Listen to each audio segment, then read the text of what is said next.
Hello students, मैं doctor Gauri Bhatnagar. Sanskrit tutorials में आपका स्वागत है। नैषधीय चरितम का प्रथम सर्ग चल रहा है, जिसमें कि पिछले वीडियो में पढ़ा था कि राजा नल जो हैं वो दमयंती के प्रति आसक्त हैं और काम भावना से पीड़ित हो गए हैं। तो नगर के निवासियों को उस बात का पता ना चले, इसलिए वो कुछ समय के लिए एकांत स्थान पर रहने हेतु उद्यान में जाने के लिए तैयार हुए हैं और उन्होंने अपने सेवकों को घोड़ा लाने के लिए आदेश दिया। आगे देखें।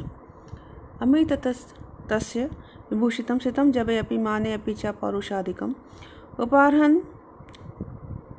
नभ्यवच अजस्र चंचलय खुरांचलय क्षोधित मंदुरोधम। अब कह रहे ततः हमें इसके पश्चात, तथा मीन्स सेवकों को आदेश देने के पश्चात, अमी वे सेवक, तस्य उस राजा नल के लिए विभूषितम सजाए गए, अलंकृत किए गए, सितम जबे अपि माने अपि च, सितम श्वेत वर्ण के, जबे अपि माने अपि च वेग में भी और मान अर्थात परिमाण में भी, पौरुषाधिकम पुरुष से अधिक, अर्थात वेग में ही पुरुष से अधिक और परिमाण में ही पुरुष से अधिक। तो वेग और परिमाण अर्थात ऊंचाई में पुरुष से भी अधिक, और अजस्र चंचल है, खुरांजले, अजस्र लगातार, चंचल है चंचल, खुरांचले खुरों के अग्रभाग से, शोधित मंदुर उदरम, मंदुर कहते हैं घुड़साल को, उदरम मीन्स फर्श, मध्य भाग, घुड़साल का मध्य भाग है, घुड़साल का फर्श, शोधितम खोदने वाले, अश्वोपारोहण घोड़े को ले आए, अश्वम उपारोहण घोड़े को ले आए। अब कैसा घोड़ा था? अलंकारों से सुशोभित था, श्वेत वर्ण वाला था और वेग और ऊंचाई में पुरुष से भी अधिक था, और लगातार चंचल होने के कारण अपने खुरों से या टापों से घुड़साल के मध्य भाग को खोदने वाला था। ऐसे घोड़े को लेकर आए। फिर से देखेंगे। तथा इसके पश्चात, अमी वे सेवक, तस्य उस राजा नल के लिए विभूषितम सज्जित किए हुए, सितम श्वेत वर्ण के, जब अपि माने अपि च पौरुष अधिकम, वेग में भी और परिमाण में भी पुरुष की अपेक्षा अधिक, पुरुष से भी अधिक, अजस्र चंचले निरंतर चंचल, खुरांचले खुरों के अग्रभाग से, शोधित मंदुर उदरम घुड़साल का फर्श खोदने वाले, अश्वपारण घोड़े को लेकर आए। अब यहाँ से अगले 7 श्लोकों तक घोड़े का वर्णन है, देखेंगे। अथांतरेण अवटुगामिना अधुना निशीसिनी नाथ मह सहोदरे निगालगा देव देवमणे इव उत्थिते विरायतम केसर केश रश्मि। अब कह रहे अथ इसके पश्चात, अर्थात घोड़े के आ जाने के पश्चात, आंतरेण अंदर के भाग से, अंदर की ओर से, अवटुगामिना, अवटुगामिना क्रकाटिका की ओर जाने वाले। अवटु किसको कहते हैं? गर्दन के ऊपरी हिस्से को कहते हैं, या गर्दन के जोड़ को आप समझ सकते हैं, उसको अवटु कहते हैं। तो गर्दन के ऊपरी हिस्से की ओर जाने वाले, इसको क्रकाटिका भी कहते हैं। तो क्रकाटिका की ओर जाने वाले, अधुना मार्ग से, निगालगात गल प्रदेश में विद्यमान, अर्थात गले के स्थान पर विद्यमान, देवमणे देवमणि नामक भौरी से, उत्थित, देवमणि नामक भौरी से, उत्थित मानो उठे हुए या निकले हुए, निशीसनी नाथ मह सहोदरे, निशीसनी कहते हैं रात को, नाथ में सौम्य, रात का सौम्य था चंद्रमा, तो चंद्रमा की मह सहोदरे किरणों के समान, अर्थात श्वेत, चंद्रमा की किरणों के समान श्वेत वर्ण के, केसर केश रश्मि भी, केसर गर्दन के केशों की, रश्मि भी किरणों से, विरायतम सुशोभित। अब इसमें हमने अपने आप लगाना है सुशोभित, हयम आरोह घोड़े पर सवार हुए, कौन? नल। राजा नल ऐसे घोड़े पर सवार हुए। क्यों? क्योंकि 7 श्लोकों तक घोड़े का वर्णन चल रहा है, तो हर श्लोक में हमने यह लाइन जोड़नी है, विराजितम हयः आरोह, घोड़े पर सवार हुए। फिर से देखेंगे।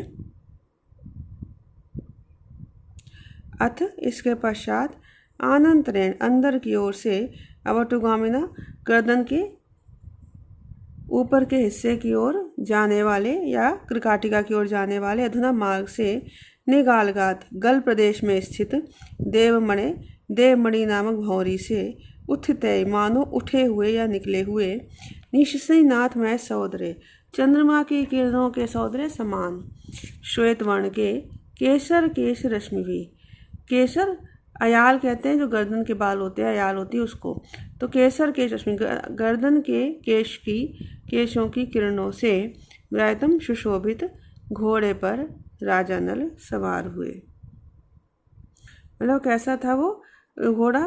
उसके गल प्रदेश में देवमणि नामक भौरी थी, और गर्दन के ऊपरी प्रदेश की ओर जो मार्ग था वहाँ पर क्या थे? उज्ज्वल वर्ण वाले बाल सुशोभित थे गर्दन पर। ऐसे घोड़े पर राजा नल सवार हुए। तो यहाँ पर देवमणि उत्थितय में उत्प्रेक्षा अलंकार है, निशीथनी नाथ में उपमा अलंकार है, और केसर केश रश्मि में रूपक अलंकार है। अगला श्लोक देखेंगे। अजस्र भूभि तटकुट्टनौ पद्भते उपास्यमानौ चरणेषु रेणुभिः रेम अकर्षाध्ययनार्थम आगते जनस्य चेतोभिः अणिम अंकिते। कहते अजस्र भूभित कुट्टनोद्गते, अजस्र लगातार, भू पृथ्वी तट के, कुट्टन ताड़न से, उद्गते उठी हुई, लगातार पृथ्वी तट के, पृथ्वी मंडल के, पृथ्वी भूमि के ताड़न से उठी हुई, रेणु भी धूल से, रेम कर्षाध्ययनार्थम, मानो वेग के, रेमिस वेग की अधिकता को, अध्ययनार्थम सीखने के लिए, वेग की अधिकता को सीखने के लिए आगते आए हुए, अणिमा अंकते जनस चेतो भी, अणु परिमाण से युक्त लोगों के अंतःकरण ही हो, चेतो भी अंतःकरण इव अंतःकरण के समान, चरणेषु उपास्यमानम, सेवित किए जाते चरणों वाले, हयम आरोह, घोड़े पर राजा नल सवार हुए। इसको फिर से देखेंगे। रेम कर्षाध्ययनार्थ, तीव्र वेग को सीखने के लिए, वेग की तीव्रता को सीखने के लिए आगते आए हुए, अणुमा अंकित है, अणु परिमाण वाले, अणुमा अंकित है, अणु परिमाण वाले, जनस्य चेतो भी, लोगों के, चेतो भी हृदय के समान, लोगों के चित्त के समान, अजस्र भूभि तटकुट्टनोद्गते, निरंतर पृथ्वी तल पर ताड़न किए जाने से, अर्थात निरंतर फर्श पर ताड़न किए जाने से उठी हुई, रेणु भी धूल के द्वारा, धूलियों के द्वारा, चरणेषु उपास्यमानम, सेवित चरणों से युक्त, हयम घोड़े पर वे राजा नल सवार हुए। मतलब यहाँ उस घोड़े का वेग क्या मनुष्यों के मन से भी अधिक तीव्र है। ये लोगों का मन जो है मानो तीव्र की शिक्षा प्राप्त करने के लिए उस घोड़े के समीप आया हुआ था। इस भांति लोगों का मन क्या था? शिष्य था, और घोड़ा गुरु रूप में था। तो मानो मन रूपी शिष्य जो है वो गुरु विद्वान घोड़े के चरणों का स्पर्श धूल के रूप में कर रहा था। क्यों? क्योंकि मन का परिमाण भी अणु के समान है। तो लोगों के मन जो है धूल के रूप में यहाँ पर विद्यमान थे। कैसी धूल? जो घोड़े की टापों से उड़ाई जा रही थी। प्रेक्षा अलंकार यहाँ चेतोभी में। अगला श्लोक देखेंगे। चलाचल प्रोत्या मयि व्रते स्ववेग दर्पानि वक्तुम उत्सुकम अलम गिरा वेद किलायमाश्यम स्वयं हयस्येति च मौनम आस्थितम।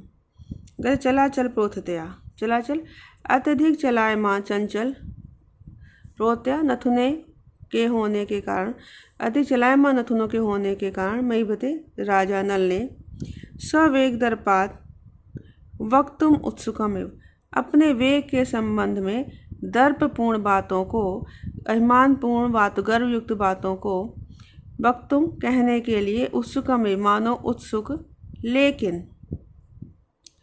गिरा अलम अयम स्वयं हयस्य आशयम वेद, किंतु गिरा वाणी के द्वारा। अलम मत कहो, अयम यह नल स्वयं ही, हयस्य आशयम वेद किल घोड़े के अभिप्राय को जानते ही हैं। इति इस कारण से, मौनम अस्तम मौन भाव को धारण किए हुए, हया सह अवरोह घोड़े पर राजा नल सवार हुए। कहने का तात्पर्य है कि अपने नथुनों या ऊँट के अग्रभाग की चंचलता के द्वारा अपने वेग संबंधी गर्व को मानव राजा नल को बताना चाह रहा था घोड़ा, लेकिन मत कहो। इस प्रकार से नल स्वयं ही उस घोड़े के अभिप्राय को जानने वाले हैं, इसलिए मौन को धारण किए हुए उस घोड़े पर राजा नल चढ़े। राजा नल के विषय में ऐसा प्रसिद्ध है कि वे अश्व संबंधी विद्या के पूर्ण पारखी थे, तो वो अपने लिए लाए घोड़े के हृदय में स्थित भावों को भली भांति समझ जाते थे। इसी कारण से घोड़े ने मौन धारण कर लिया था। स्वभोक्ति अलंकार है, स्वायु वर्णन होने के कारण। उसके अलावा स्ववेग दर्पान में उत्प्रेक्षा अलंकार भी है। फिर से देखेंगे, चलाचल प्रोथतया, अतिरिक्त चलायमान नथुनों के होने के कारण मैभिते राजा नल ने स्ववेग दर्पात अपने वेग के संबंध में दर्पयुक्त बातों को, गर्वयुक्त बातों को, वक्तुम उत्सुका में मानो कहने के लिए उत्सुक, लेकिन गिरा वाणी के द्वारा, अलम वाणी के द्वारा मत कहो, अयम स्वयं यह राजा नल स्वयं ही, हयस्य आशयम वेद किल घोड़े के अभिप्राय को, घोड़े के कथन को या घोड़े के अर्थ को, अभिप्राय को जानते ही है। इति इस कारण से मौनम आसनम मौन भाव को धारण किए हुए, मौन को धारण किए हुए, हयम सह अवरोह घोड़े पर वे राजा नल सवार हुए। अगला श्लोक देखेंगे, महारथस्य अधुनि चक्रवर्तिना परान्पेक्षोद्वहनात् शस्यतम रदावदाताम अंशु मिषाद निदृशाम हसंतम अंतर्बलम वर्ताम रवे। मैं कह रहे महारथस्य चक्रवर्तिना अध्वनि, महारथी और चक्रवर्ती राजा नल के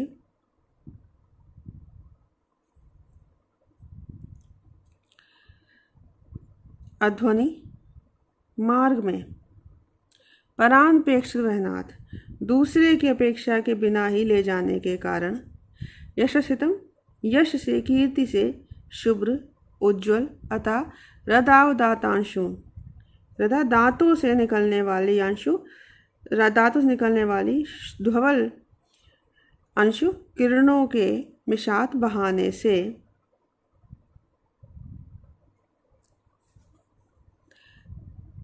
रवे अनिदृशाम अर्वताम सूर्य के इस प्रकार के ना रहने वाले, इस प्रकार शुभ्र ना रहने वाले, अर्वताम घोड़ों के, अंतर्बलम हसंतम आंतरिक बल पर हंसने वाले, हयम घोड़े पर सागरो राजा नल सवार हुए।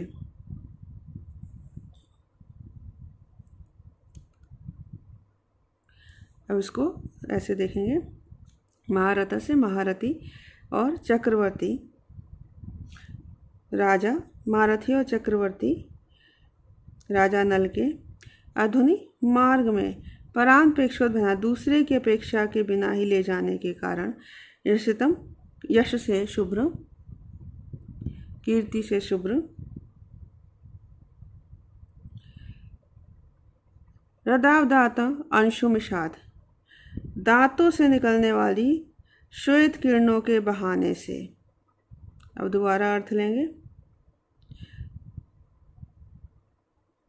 चक्रवर्ती एक पहिए वाले महारथी विशिष्ट रथ को धारण करने वाले, सूर्य के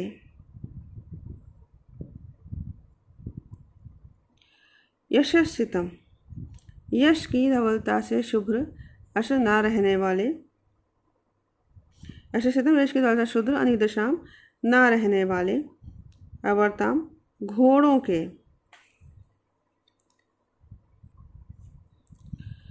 अंतर्बलम आंतरिक बल पर, हसंतम हंसने वाले अर्थात उसके उपहास करने वाले घोड़े पर राजा नल सवार हुए। एक तात्पर्य कि राजा नल कैसे थे, जो कि युद्ध करने वाले चक्रवर्ती कहने वाले वे राजा नल अपने मार्ग में किसी अन्य की अपेक्षा के बिना ही रथ को ले जाने संबंधी यश के श्वेत वर्ण अर्थात दांतों से निकलने वाली श्वेत वर्ण की किरणों के बहाने से एकमात्र चक्र से युक्त विशाल रथ वाले सूर्य के मार्ग अर्थात आकाश में परांपेक्षोत भयनाद दूसरे की अपेक्षा से रथ को ले जाने वाले और यशस्सितम अनिदृशाम यश से शुभ्र न रहने वाले अर्थात हरे रंग वाले अर्वताम घोड़ों के अंतर्बल अर्थात आंतरिक बल पर हंसने वाले ऐसे घोड़े पर राजा नल सवार हुए। हंसने वाले घोड़े पर राजा नल सवार हुए। उत्प्रेक्षा अलंकार है यहाँ पर। कहने का तात्पर्य है नल की श्रेष्ठता बताई गई है। क्योंकि सूर्य के घोड़े जो हैं वो 7 होते हैं और वो सातों एक दूसरे की सहायता सूर्य के रथ को खींचते हैं आकाश में। और एक पहिया वाला रथ है। राजा नल का रथ विशाल अच्छा है, 2 पहियों से युक्त है और अकेला एक घोड़ा ही वो इस रथ को खींच सकता है। और नल का घोड़ा जो है श्वेत वर्ण का है। सूर्य के घोड़े यश रहित होने का हरे वर्ण के माने गए हैं। यहाँ चक्रवर्ती कहा गया राजा नल को। प्राचीन समय में 6 राजाओं को चक्रवर्ती माना गया था। हरिश्चंद्र, नल, पुरु, कुत्स, पुरुरवा, सगर और कार्तवीर्य।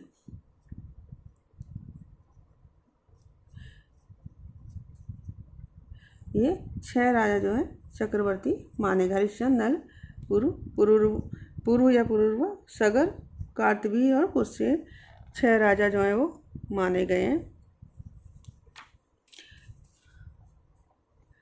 तो इस प्रकार इस वीडियो में इतना ही। साथ बने रहने के लिए धन्यवाद।